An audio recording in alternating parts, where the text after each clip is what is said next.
I'm DeMarle. I'm the director of the Emergent Media Center and a professor at Champlain College, and we have a grant from the United Nations Population Fund to create a game for boys in developing nations about gender violence and violence against women.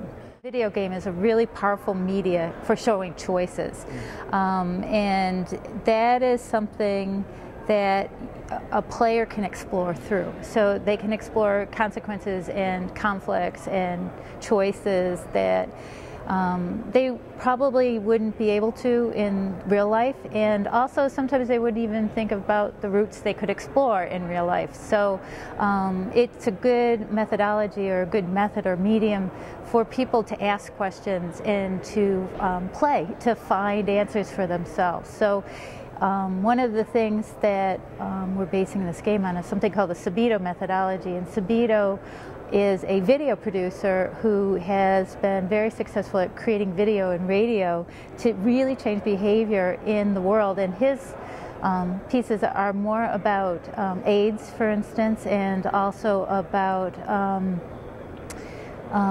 equality towards women and overpopulation in particular, and he's been very successful using a certain kind of format in video and radio, a narrative format that enables the viewer to change behaviors by reflecting on the process. So if we could use the same kind of concepts in a video game that allow reflection, then it can be a very powerful medium. Right now, a lot of the violent games aren't about reflection at all. There's a way we do things at the Emergent Media Center, and that is that we believe in this concept called co-opetition.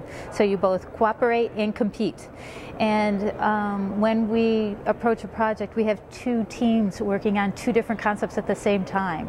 So we will be presenting two concepts to the United Nations. One of the most powerful things about a video game, realistically, is the story you tell afterwards. So they do know that when you play a video game, it lights up the same areas in your brain as if you had really done it. And so that experience is recorded in your brain as reality. So when a player finishes playing a game, I won Madden 2 or whatever, that's their story now, that's their narrative. So that is how we're hoping to use the medium, is to create instances where the player can create their own story through the game mechanics and the story we put behind it. Another really powerful piece we have to approach this is the Subito methodology, and there's a couple of instances in Subito that we are employing, and one of them, for instance, is role modeling. So they believe that if you have certain types of role models, and they have three distinct types, you have to have it in game. The most important being called a transitional character. So that character is the person going through the dilemma and figuring it out, and by the course of their consequences of their actions, then you get to reflect on, did that work or did that not work? And that, I think, is really appropriate for video games, because video games are based on avatars and roles. So that's a real powerful piece to put into it. Another piece we're putting into it is the fact that they base it on kind of a cliffhanger or sequences. So that we're going to use and translate it into levels. So those are different things we think can be used to make a more meaningful game. You can't lecture at somebody. That 75% of it has to be fun and engaging, and the part that is about what you're trying to change is only about 25%.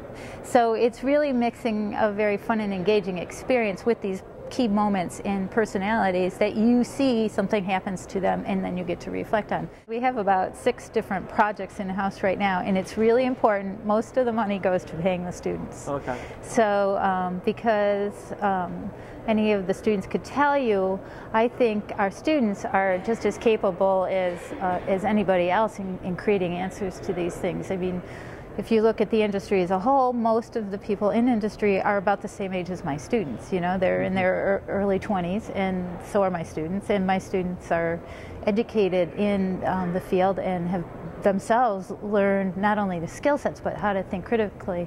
And a thing they have that I don't have, which they're better at than me, they've grown up with the medium. So they're the most innovative in being able to find answers to really tough questions using something they love, which is games. Well, we are on the project, so of course we believe that this can work. we're really putting a lot of faith in the Subito methodology because it has proven to work through soap operas. And I mean, this is something new, so we don't have any kind of data like the Subito method does with soap operas, but we're trying to figure out how to fit it to the video game. Does anyone have anything else to add? Yeah, I mean, like, if you're gonna, I mean, social change, you can never ask for too much or too little, really. I mean, if we get any amount of social change, I think it'll be a good thing, and it'll show that this medium is really powerful, first of all, and second of all, that it'll show what students can accomplish. So, I mean, what do you think about using a video game as a tool for this? Like any communication medium, I mean, it just needs to develop. It needs time for people to believe in it.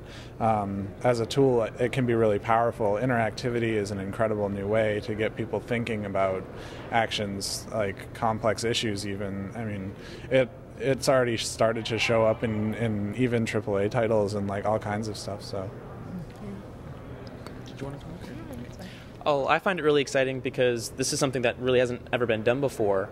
The fact that we're trying to use a video game for social change is really kind of a vague area, and to be kind of working on a project that could be doing something pretty big, it's really, really exciting. And I don't think I had anything else on. I forgot. I had a second point. I lost it. I was just going to say that in our time in South Africa, one of the things that we noticed was that a lot of these kids feel helpless. So, one of the things about video games is that they empower the player to do whatever they want. So why not empower them to do things that they actually are capable of doing in the real world? They just haven't realized it.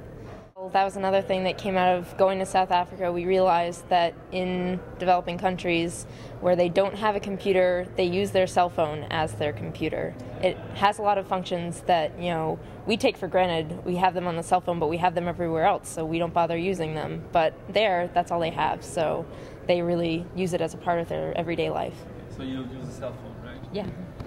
Yeah, and a big part of that actually really is, from an artist standpoint, is we're just trying to figure out right now how we can make something that's both engaging and expressive as far as character stylization wise and everything on such a small medium. So this is like another hurdle that, like, has anything really been that engaging on the cell phone before? We might say, like, well, no, but at the same time, they use it completely different than the way we use it. We think of a cell phone game and we're like, oh, I'm waiting at the subway and I'm going to play a cell phone game.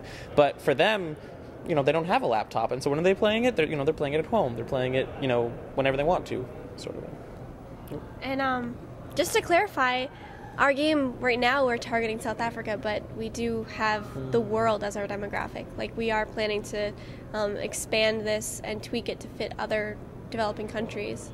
So this is Scary. This is a big thing, and we're really excited about it. I mean, we're not letting this scary world demographic thing stop us from continuing.